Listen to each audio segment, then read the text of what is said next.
नमस्कार दोस्तों। प्रधानमंत्री नरेंद्र मोदी ने अंतर्राष्ट्रीय महिला दिवस के अवसर पर महिलाओं को बड़ी सौगात का ऐलान किया है। पीएम मोदी ने शुक्रवार को घोषणा की कि उनकी सरकार ने एलपीजी सिलेंडर की कीमतों में 100 रुपए की छूट का बड़ा फैसला किया है, जिसकी जानकारी प्रधानमंत्री मोदी ने सोशल मीडिया प्लेटफॉर्म एक्स पर बताई।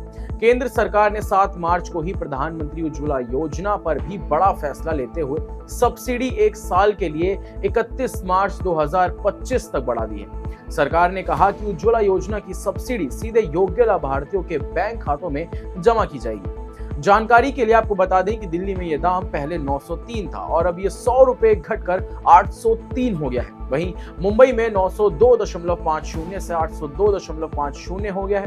पटना में 1001 से घटकर 901, नोएडा में 900.50 से घटकर 800.50, लखनऊ में 940.50 से घटकर 840.50 हो गया।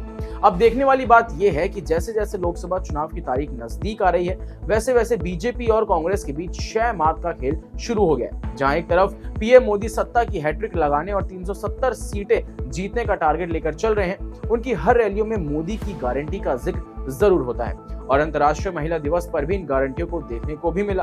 पर कांग्रेस ने बीजेपी को मोदी की गारंटी को काउंटर करने के लिए रोजगार गारंटी का बड़ा दांव चला है। कांग्रेस अध्यक्ष मल्लिकार्जुन खड़गे और पार्टी नेता राहुल गांधी ने गुरुवार को राजस्थान में 5 गारंटी का ऐलान किया है, जिसके सहारे युवा वोटरों को साधने की कोशिश की गई है। जहां कांग्रेस ने यह आश्वासन दिलाया है कि 2024 में कांग्रेस की सरकार के बनते ही देश के युवाओं को भर्ती और एक नई रोजगार क्रांति की शुरुआत होगी। केंद्र सरकार में खाली पड़े 30 लाख पदों पर भी भर्ती का भरोसा। 25 साल से कम की उम्र में डिप्लोमा या डिग्री धारक युवाओं को सरकारी या निजी क्षेत्र में अप्रेंटिसशिप प्रशिक्षण देने के साथ नौकरी पक्की मिलने की गारंटी दी है। इसके अलावा गिग वर्कर्स के लिए सामाजिक सुरक्षा, पेपर लीक से मुक्ति और युवाओं के स्टार्टअप के लिए नई रोशनी के जरिए 5,000 करोड़ रुपए के फंड की व्यवस्था करने का ऐलान भी किया है। अब कांग्रेस की दावों की बात करें तो कांग्रेस ने बड़ी चालाकी से पेपर लीक जैसे मुद्दे को अपना चुनाव प्रचार बनाया। आपको बता दें, कांग्रेस ने रोजगार गारंटी के लिए 5 ऐलान किए हैं, जिसके जरिए युवा मतदाताओं को साधने की स्ट्रैटेजी है। बीजेपी की लगातार मिल रही जीत में युवा मतदाता का अहम रोल है। जहां 2019 के लोकसभा में हम सभी ने देखा था कि 40% युवाओं ने वोट दिया है बीजेपी को। अब राहुल गांधी इसके जरिए 25 करोड़ युवाओं को साधने के लिए अपनी सियासत को युवाओं पर केंद्रित कर रही है।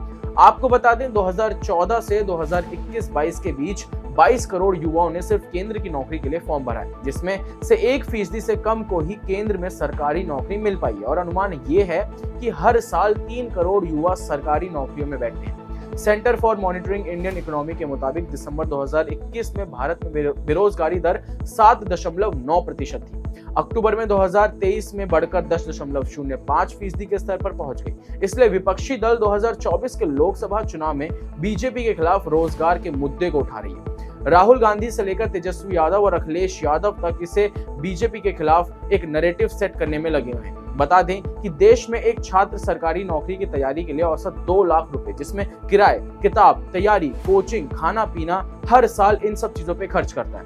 ऐसे में पेपर लीक हो जाता है और नौकरी के लिए बेबस नजर आता है। यूपी में भर्ती लीक तो कहीं नियुक्ति के लिए पुलिस की लाठी अभ्यर्थी खा रहे हैं। लखनऊ में 6,900 सहायक शिक्षक भर्ती के मामले को लेकर महीनों से प्रदर्शन कर रहे हैं। इसी सियासी नब्ज को समझते हुए राहुल गांधी ने गुरुवार को कांग्रेस की तरफ से 5 वादे नौकरी से जोड़कर सेट करने की कोशिश की। देखना है कि 2024 के चुनाव में मोदी की गारंटी के सामने कांग्रेस का रोजगार गारंटी कितना टिक पाती है। आप क्या सोचते हैं इस बारे में, हमें कमेंट करके जरूर बताएं। अभी के लिए फिलहाल बस इतना ही। मुझे दीजिए इजाजत। देखते रहिए क्लिक इंडिया। धन्यवाद।